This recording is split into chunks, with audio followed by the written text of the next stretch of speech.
It's a beautiful morning. We're looking at getting to 29 degrees today, apparently, and I'm a different part of Sydney to where I normally do tours from. So let's get rid of this sun glare that's on the camera screen. There we go, that's a bit better. So hi to all the early arrivals. I see a few regulars. Happy to have you on board. How's everything going in your part of the world? Let me know where you are. I mean, it's obvious where Una is and Julia. Hi, Lipsin and Pamela. Hi, Tariq and Ollie. Snowing in Banff. Pamela, I did your tour. You did the ice sculptures, didn't you? They were fantastic. They were unbelievable. So beautiful.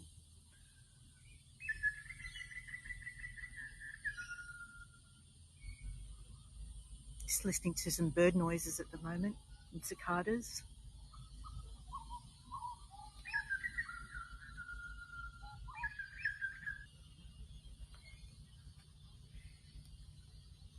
Yes, did you manage to get into that bar later?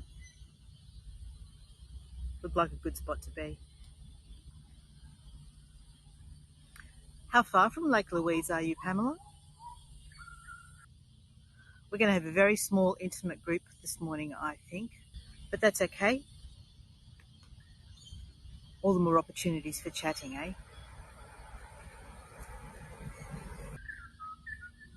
My parents went there. They stayed there, but it wasn't in winter, of course. It was I think they were there in the autumn. They were pretty impressed by it.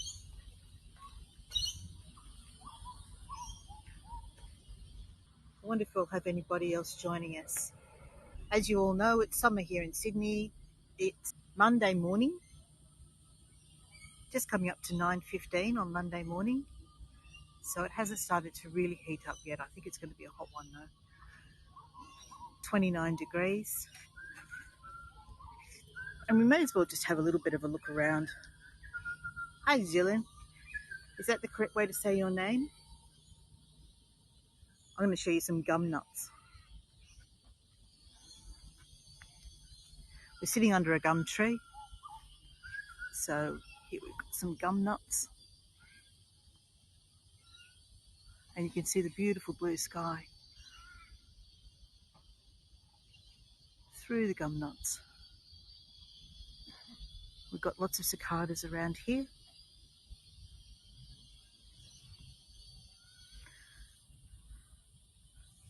Now, I don't know if the person who said that they like taking photos of benches is with us this morning, but here we are. I've just been sitting on this picnic bench waiting to get started.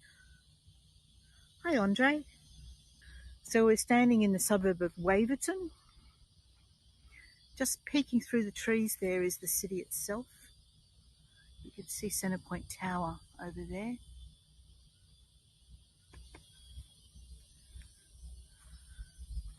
And I love these. I think I saw Elizabeth point them out on one of her tours down at Manly Dam. It's a Sydney red gum. The colour's amazing and they feel just cool and smooth and beautiful.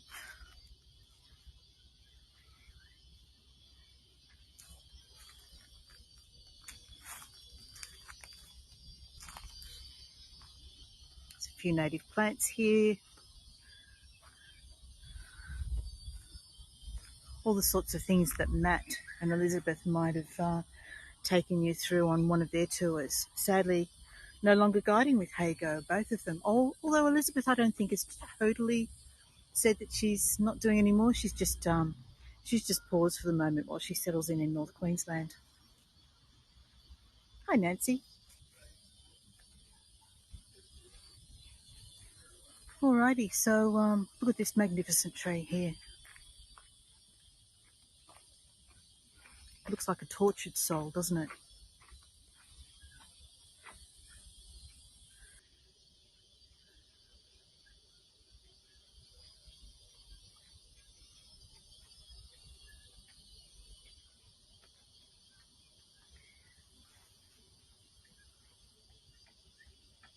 Yes, I'm hoping so too. And she's in a part of North Queensland that sounds really fascinating, a place called Croydon. Coincidentally, the name of the suburb, which is quite close to me in Sydney.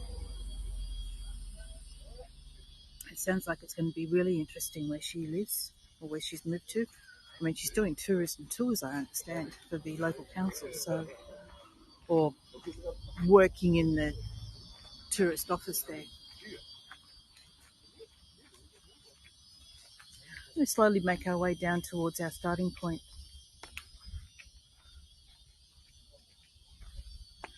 That's right, Tariq and Ollie. Now, that's in the south of London, if I remember correctly. I think my husband's first job when we were living in London was with an office equipment dealer in Croydon.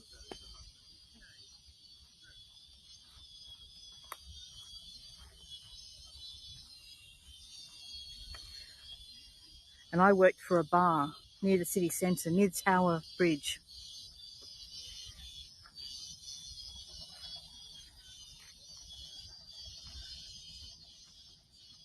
I don't know if they're there anymore. They were called Ivories.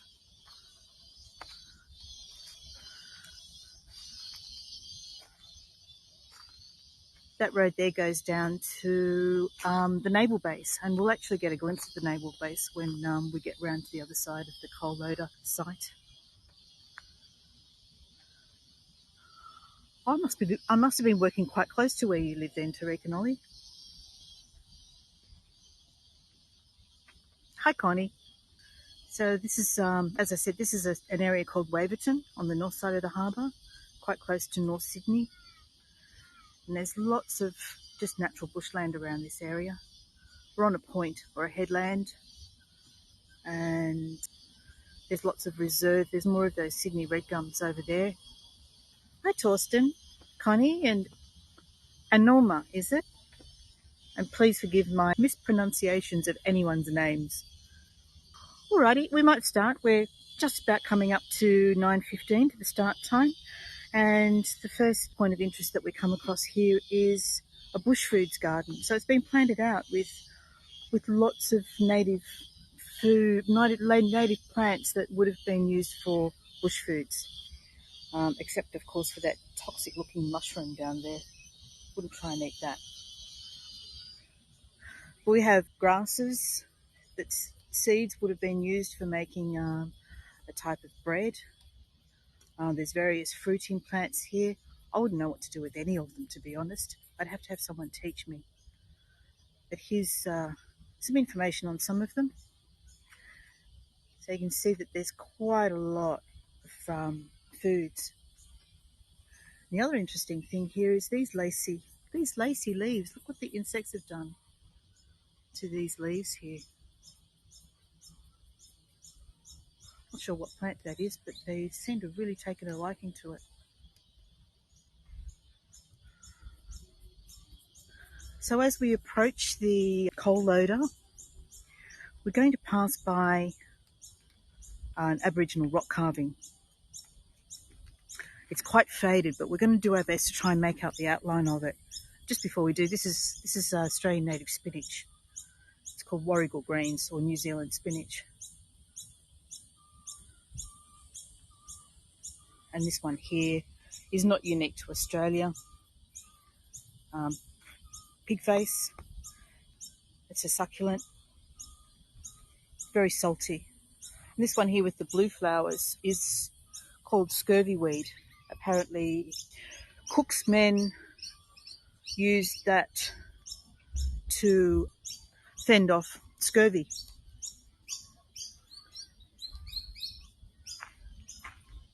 So these are the outlines that we're actually going to be looking for when we go over to the rock. But as I said, they're quite faded, and they were actually buried under a road for a while. This is what the rock carving actually would look like if you could see it. But we're going to go over and see what we can make out over there. So it was discovered about 100 years ago, and then it was, just covered over by a road, as you do.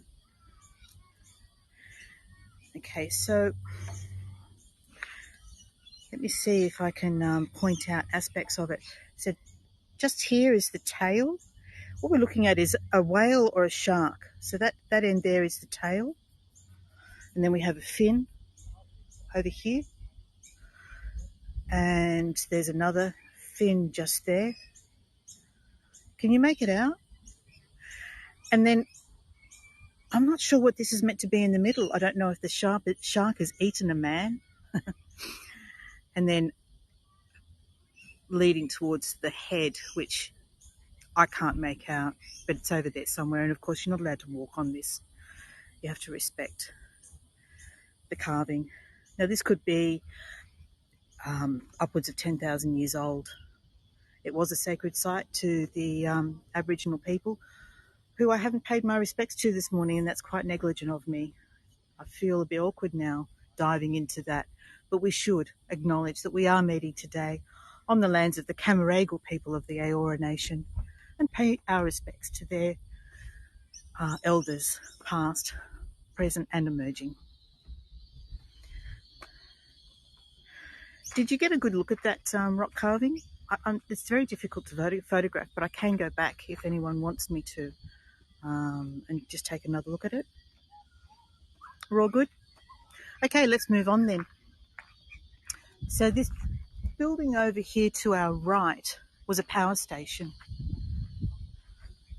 And now it's the headquarters for the State Emergency Service for New South Wales. So it's been repurposed. Probably the roof has been repaired. And this was the old power station.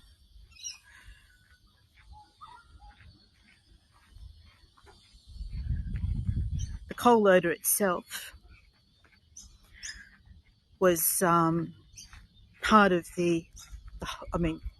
coal, as most people probably know, is a hugely important export and mineral in Australia. Back in the day, that's what it might have looked like. So you would have had ships coming in, trains coming down the wharf to load the coal onto the ships. Hi, Barb. And some of the infrastructure still remains. But now the majority of the site has been turned into a centre for sustainability. So we're going to be walking through some market gardens, community gardens here at the upper level.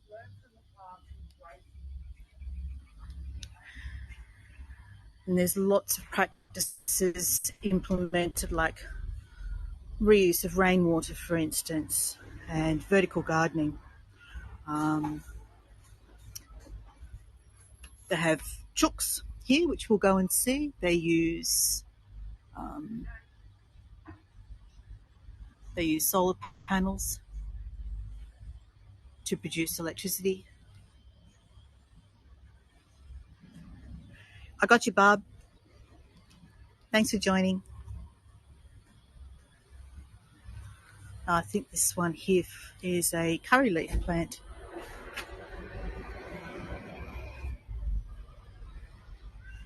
Oh yes, there it is. Let's sign up, curry leaf.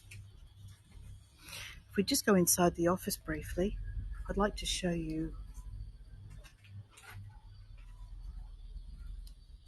So they have a display of what coal looks like, of course, but what I find interesting is that you can actually come along here with all your old, those fridge magnets that come through your letterbox, or the rubber bands that come around your fruit and vegetables, batteries, printer cartridges. And they've got bins here where you can dispose of all of that, which I think is a great idea. It's the first place I've ever seen it done, and I wish that there were more places that did this. I know I've got a drawer full of rubber bands. And there's a display here about the car park lighting and what lights they use.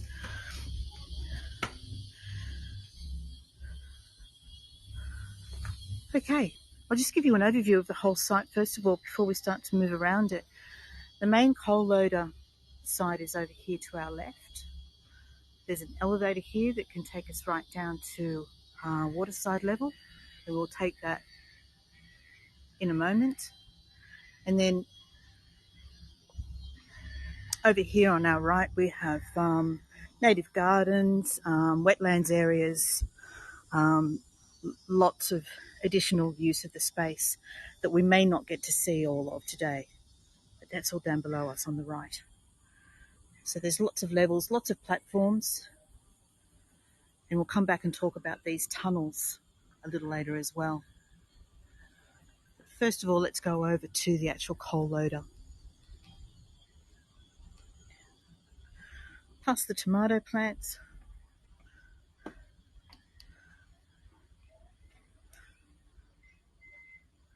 past the sunflowers.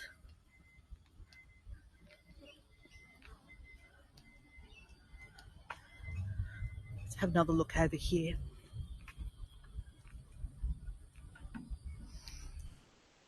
So we'll be going on to this elevator to go downstairs a little later, but this is an interesting angle to actually view the old wharf where the ships would have come into to receive the coal up until the late 70s, in fact, so not all that long ago.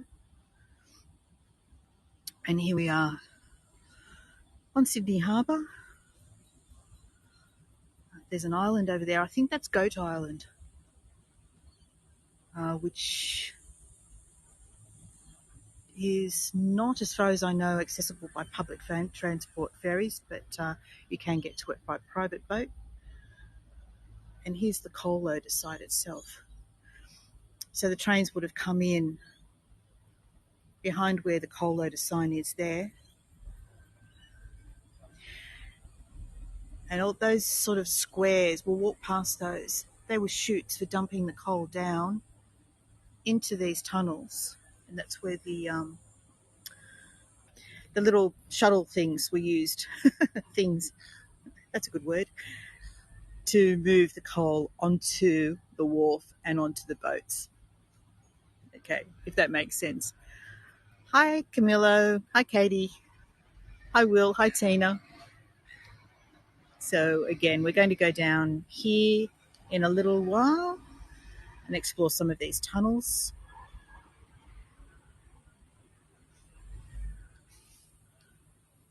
And there's the chooks live down there.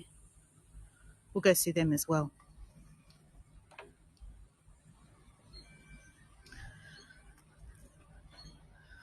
It's already humid.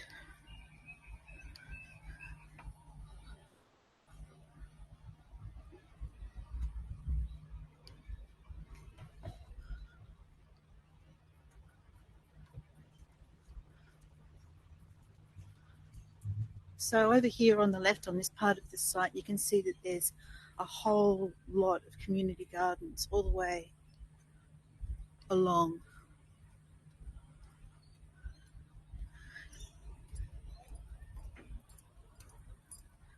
And then over here on our right, they've retained part of the original site and just left it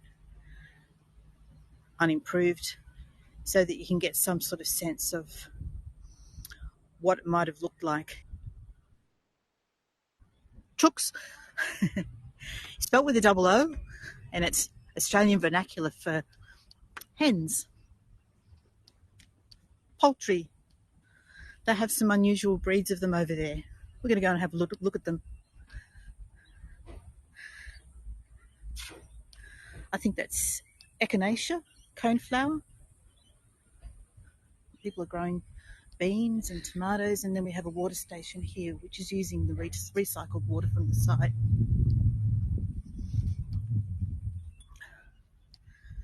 This is just a great place for recreation now. They hold markets here, I think once a month. So these areas that have now just been planted with water cleaning type plants are planted above the old chutes, the coal chutes. Those were the odd numbered ones, and over this side we've got the even numbered ones. We're actually going to see those from down below when we get down to the tunnels. Really can't see what's down there, but we are actually looking down onto one of the tunnels.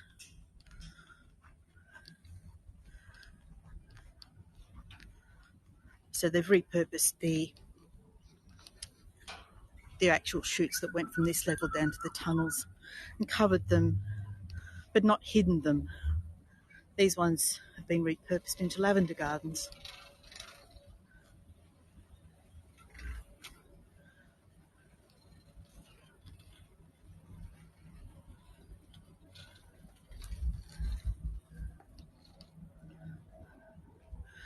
And what we have down here, we're going to get a little bit closer to it, is one of the old Sydney ferries actually sunk just over a month ago.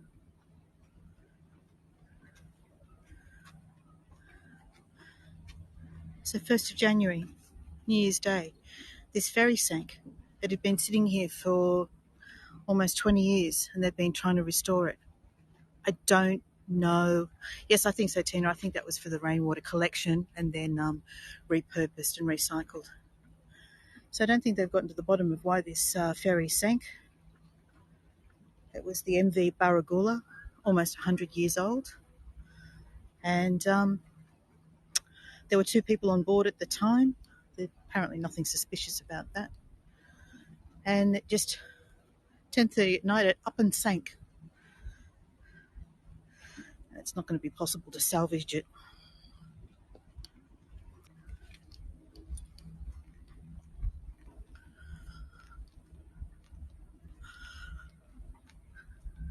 So from this point up the end here, we have a view of what's known as the Anzac Bridge. So it's a bridge that connects the centre of Sydney with the inner western suburbs. And it was named for Anzac Day, for honouring the Anzacs. It's quite an impressive bridge. I would love to film walking across that bridge or even driving across that bridge.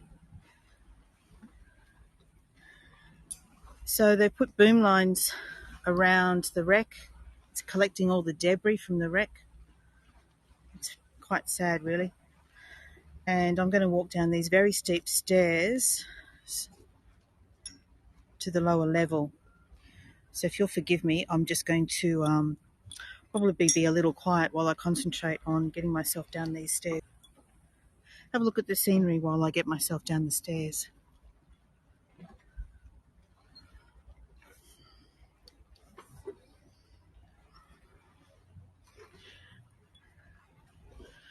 So yes, this is all that's left of the MV Barragoola. I'll try and tilt down so you can see. Hi, Laurel. I bet you weren't expecting this as your first view on this tour.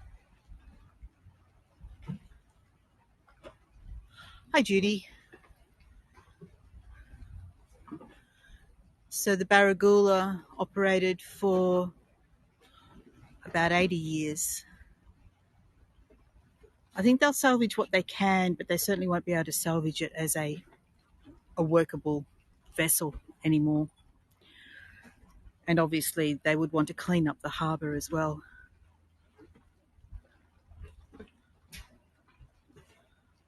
So much debris down there. Hi, Renee. And we don't know why it sank.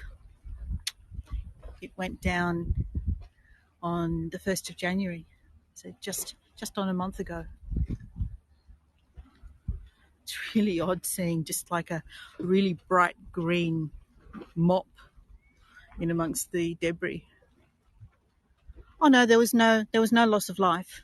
It was sitting here moored, waiting to be restored. I think they'd been working on it for almost 20 years. Renee, I'm at Waverton at the coal loader, which is Ball's Head Point, and that's over there is the Navy base. And we're looking, I guess, towards St Leonard's.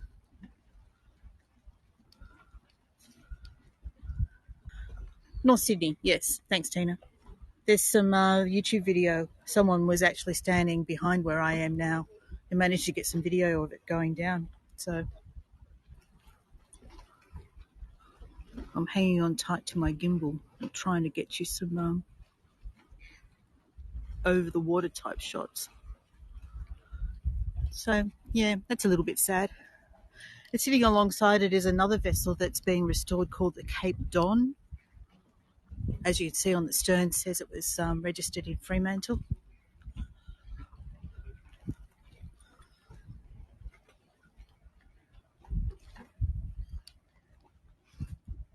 And it's sitting with its bow up against the old wharf where the coal was loaded onto ships.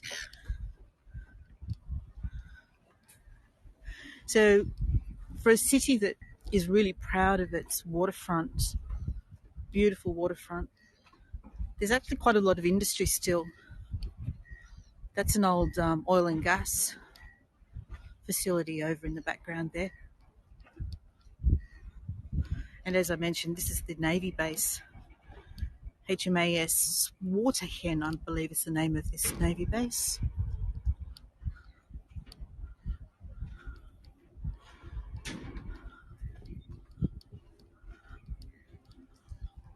Yes, that's right, Tina.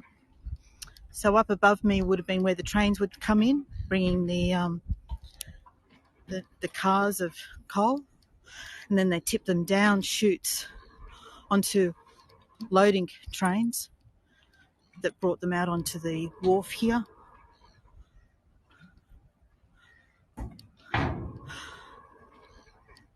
The submarines, I believe, were over at Kirribilli side, Mils's Point, Kirribilli side.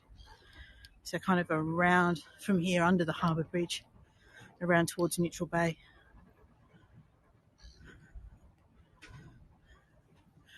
So you can see that the wharf is really just a ruin now.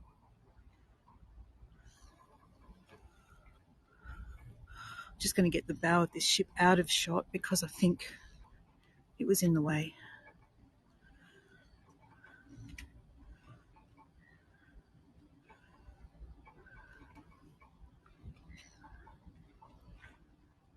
So, yeah,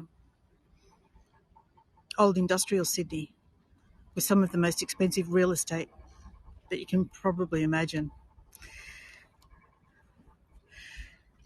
And this is the front, the bow of the Cape Don. I'll tell you a bit more about the Cape Don in a moment. Oh, here we go. I'm standing right on top of it. Hi, Scott. So the Cape Don is here. I just don't want to trip over stepping backwards.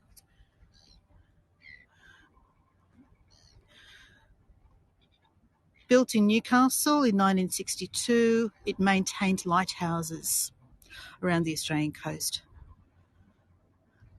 Hi, Kirsty. Which is being preserved and restored.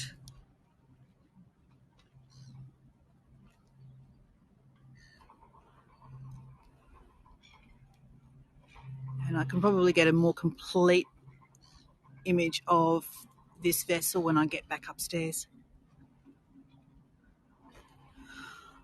Right, we'll move along.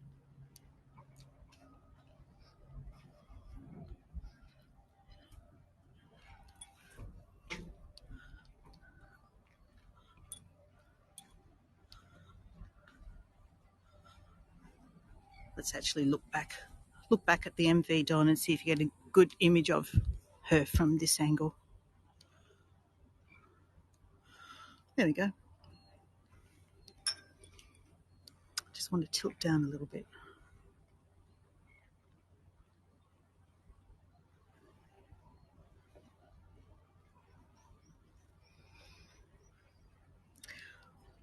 Alrighty.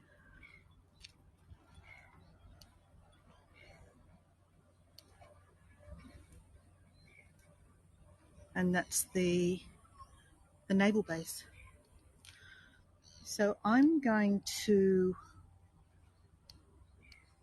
what's easiest? Go down or up? This is where the lift is over here. I can either go down these stairs or I can go up the stairs. I've got all these stairs here. I think I'll go up. It's a shorter trip.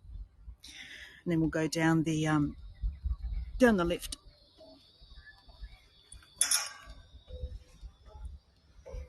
This way we can get to see a bit more information about the coal loader itself as well.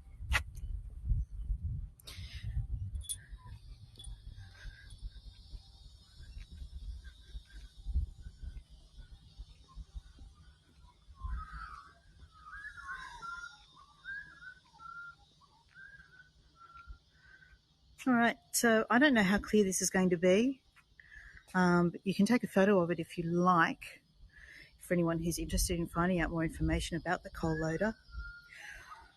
It was an important site for Indigenous people before the settlers decided that this was a good spot to put a port or a coal loading station.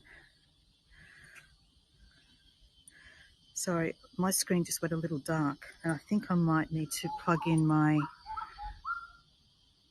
charger cord. Wouldn't want to risk my battery dying on me. Bear with me for a second. Okay, there we go. The coal mines were in Newcastle. So, well, there's three main ones. There's Newcastle, currently, Wollongong, and to the west of Sydney in the Blue Mountains. I might be moving back to the Blue Mountains in a couple of months, and I might be able to actually show you how the sites that were formerly part of the coal mining industry up there have been repurposed. You can see here, this is building the 4 tunnels. We're going to go downstairs and have a look at the 4 tunnels in a moment. So these information boards are all about how they constructed the site. And for anyone who wants a picture of the coal loader sign, that's it there.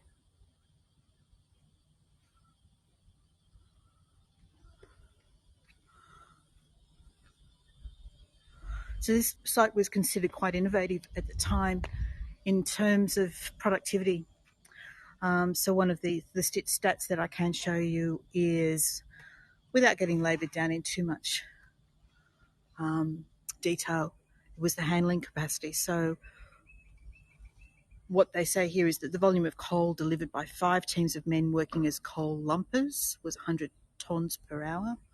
The volume of coal delivered by the cable traction system installed in 1920 was 700 tonnes per hour.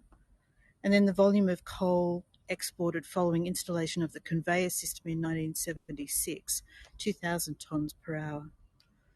And that's basically giving you an idea of what it all would have looked like when it was operational.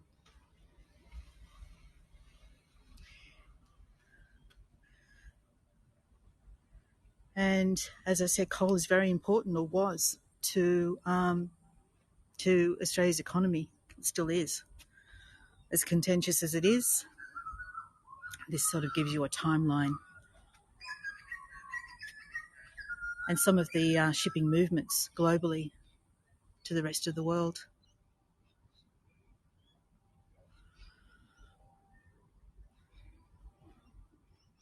This one's probably interesting, about the decline in coal-powered shipping causing to the demise of the redundancy of the site. All right, we'll go down in the lift, go meet the chooks and see the tunnels. Yes, there's lots of different birds I can hear at the moment, Pamela. I'm trying to identify as I'm talking to you what they are, because I don't know them all. I think I heard some currawongs.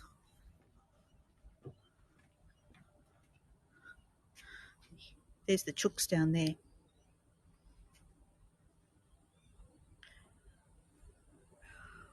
I have to say I do love the sound of Australian bird song.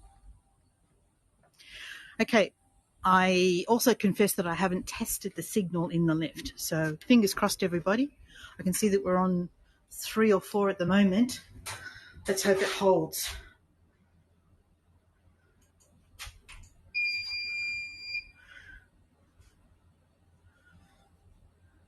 Doors closing. I think the people competing with a lift. I think the people that care for the community gardens also care for the chickens. They have some unusual breeds in here. Some really pretty ones. And there's the ladies. They're all sort of hanging about.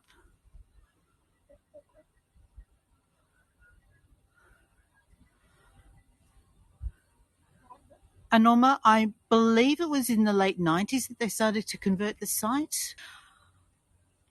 I am happy to be corrected on that. So there we go, and they've all got names. Oh, there's a big black one over the back there. Black, that must be either blue or ebony. Look, there we go. And over here, this big fluffy one here. Look at this big fluffy one. Hi, Craig. And I think, let me see, that must be Rosie.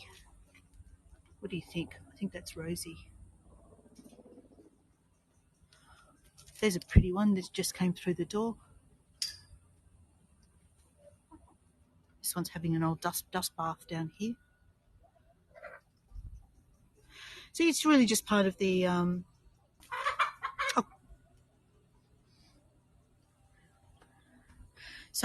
really just part of the community garden is having the chooks here.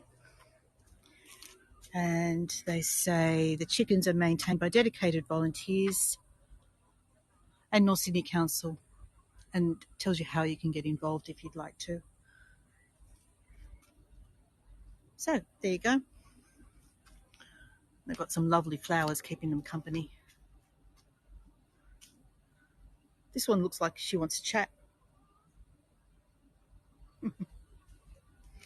She definitely wants to know what I'm doing here. Alrighty, if anyone hates spiders, look away now.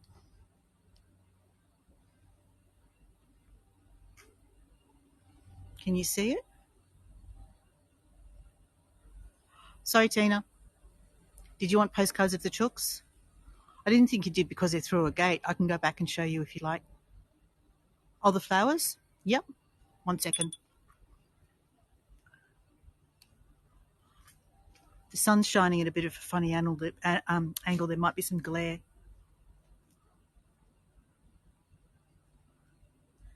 There you go.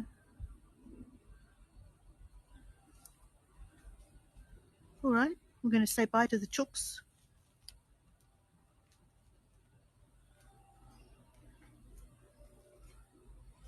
And head back in the lift down to the lower level. That spider I showed you is an orb weaving spider. I don't know if you can see it or not, if it's focused on it or not. It's hard to tell. They make the most amazing webs.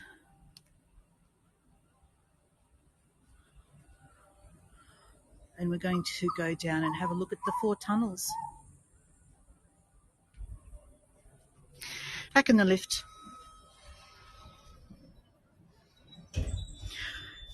Aren't they, Tina? They are. They're amazing. I agree. First time I really encountered them was in Sydney Olympic Park, and we were on our bikes riding along the track there, and the entire length of the track was just all weaving spiders all the way along. Oh, it's wrong side.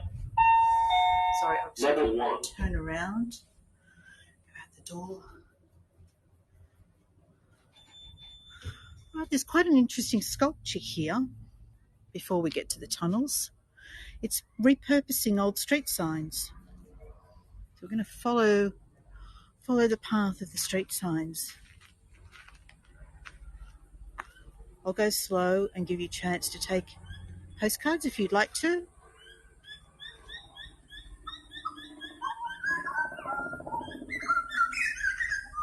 There's those birds again.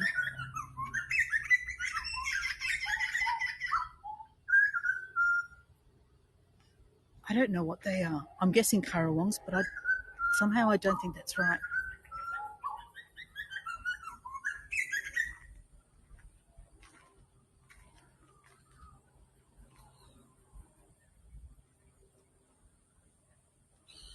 There we go. That's quite an interesting little sculpture.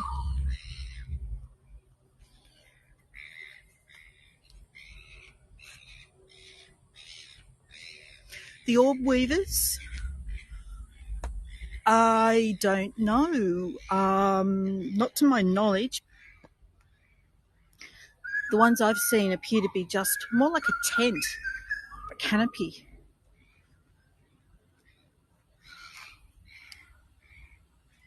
Oh, the sign sculpture.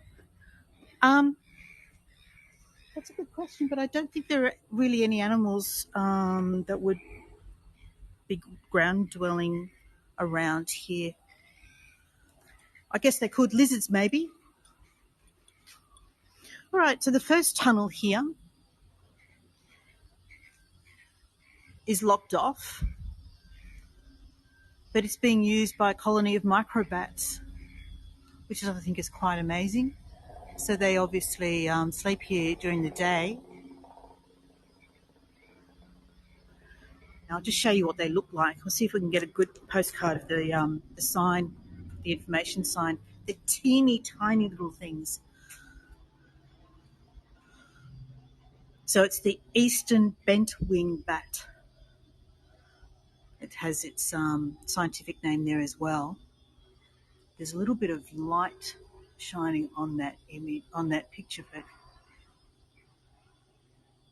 that's what they look like, all huddled together.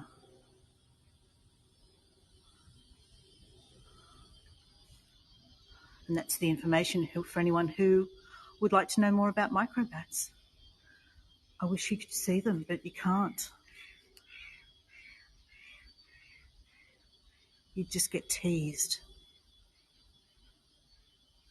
Thanks, Anorma. You should come.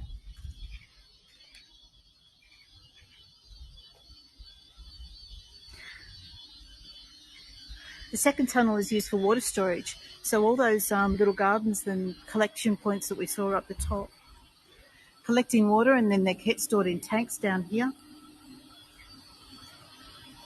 for recycling purposes throughout the community gardens. I don't know if you can see if I hold the camera up at all. Can you see the tanks? Probably not. But that's the second tunnel. That's what it's used for. The third tunnel, we're going to have a go at walking through.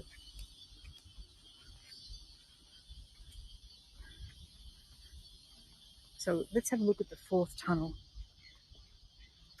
We're going to be very courageous and walk through the third tunnel and see if our signal holds. So the fourth tunnel has the old cold loading system. They've actually got one of the shuttle trucks stored in here. Again, it's a bit hard to see through these doors, these gated doors. So the camera's going to focus on the gate, not what's behind it. But there is a coal truck in there, sitting in there on tracks. Impossible to see through the gate.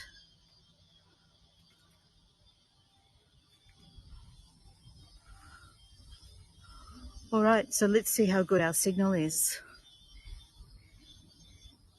We've got perfect signal at the moment.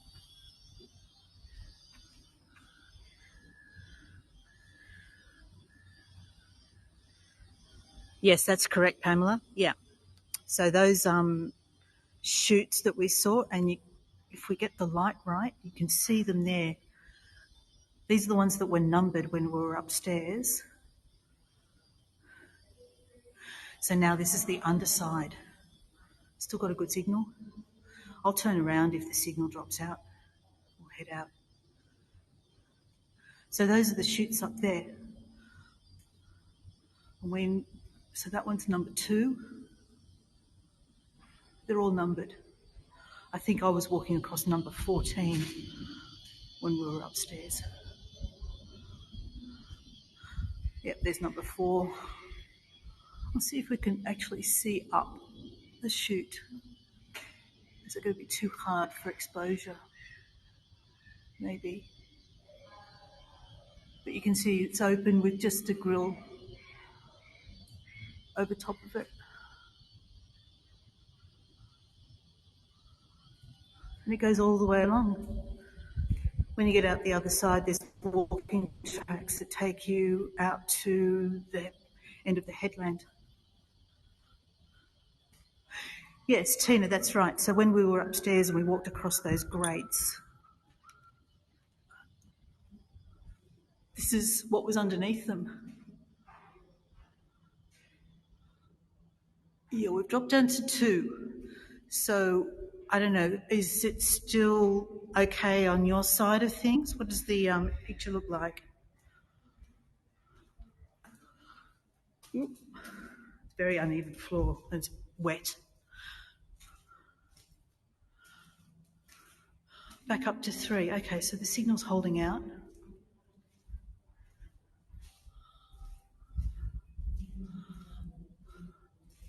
We're up to 40 minutes anyway.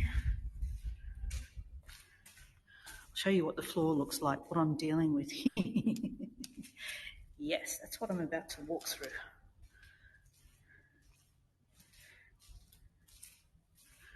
So I'm just going to concentrate on where I put my feet. There. Oh, down to 1. All right, at this point I'm going to turn around and go back then because it's only going to, we're not quite at the halfway point. So let's go back. All right. So that's the tunnel. And there were 4 of them and they all operated the same way. So the coal trucks came in underneath, the trains pulled in up above, and they dropped their load into the coal trucks, which were then shunted out onto the wharf for loading onto the ships for export around the world.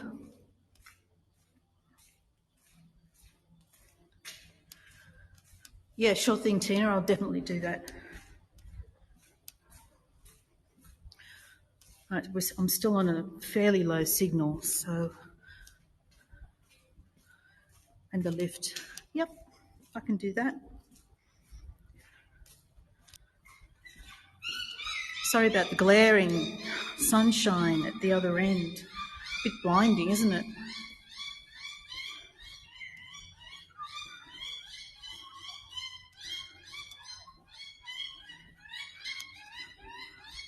Here's the culprits for some of the noise. We've got magpies, and they're having a fight with some noisy miners.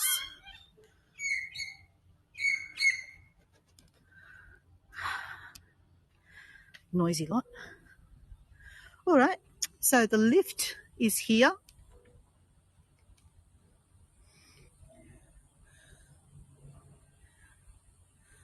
There's the lift. Someone's playing piano somewhere.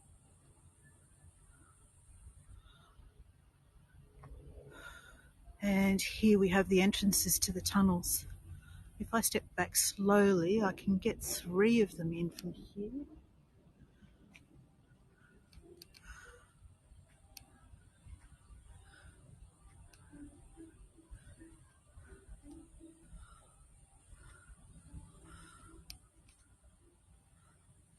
Okay, I'm just going to move.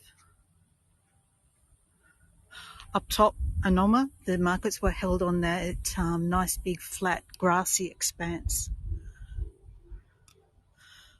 Okay, so I'll take a shot there. And if I move over, we can get 3 in, I think. It's a bit hard to get all 4 in, but I'll have a little go. There's 3.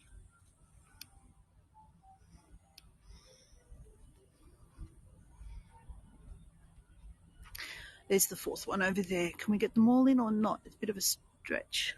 I'm just about to walk into a tree.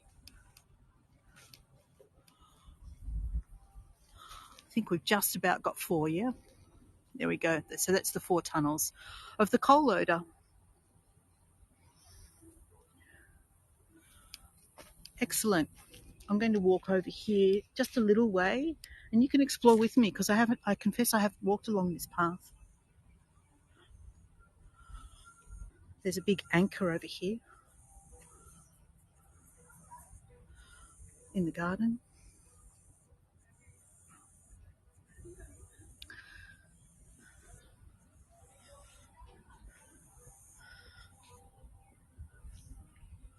So where does this path go? Let's go explore. We've got a couple of minutes.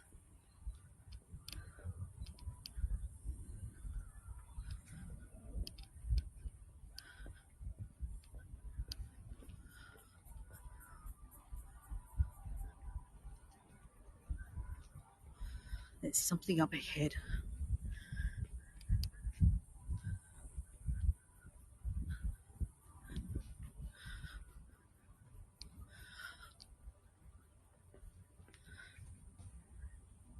I think we've basically just got the wetlands over on the right here. I can see water-type plants, reeds. So there's a small wetland in there.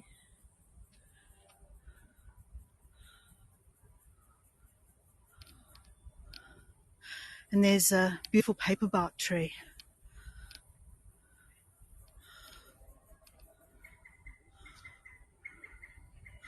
I bet you can't guess why it's called a paperbark tree. It's pretty obvious, isn't it?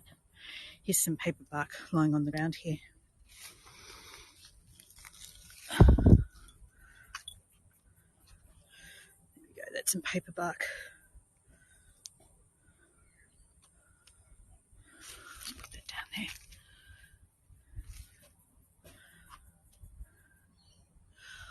Okay, so that's it for the coal loader.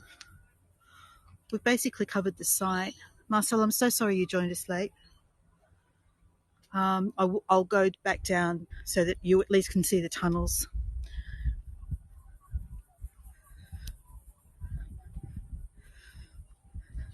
Bark pictures, yes, the Indigenous people would have used it for in cooking as well, I think, to wrap their food, particularly things like fish.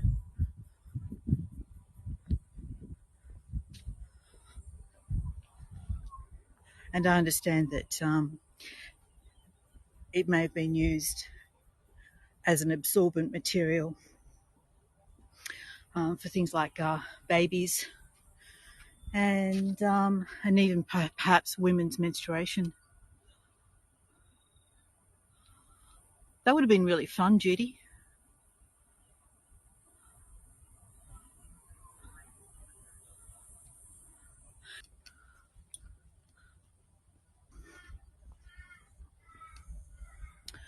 There's an interesting little path over here.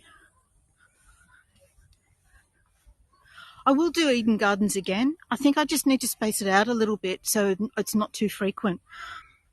The art trail is on until April, so I've still got time, and it doesn't go anywhere. I've still got time to do it a few more times, and I just think so that I can generate enough interest in it. The last time I did it, there weren't a lot of people on, so I'd really like to build up some momentum and gain some interest before I go back there again. It's about half an hour from where I live, but I'll definitely do it again. Tell your friends. Bring your friends along. So I think it was Marcel who just joined. Was it Marcel? Just came on? Yes, Marcel, these are the tunnels. So that's basically it. All right. I hope you've enjoyed my tour. I'm really grateful you came and joined me. If you did enjoy it, if you're not already, please follow my channel and keep an eye out for other tours. I'll certainly be looking out for other opportunities to show aspects of Sydney Harbour Bridge, the ferries, all of those sorts of things that you might not get to see otherwise.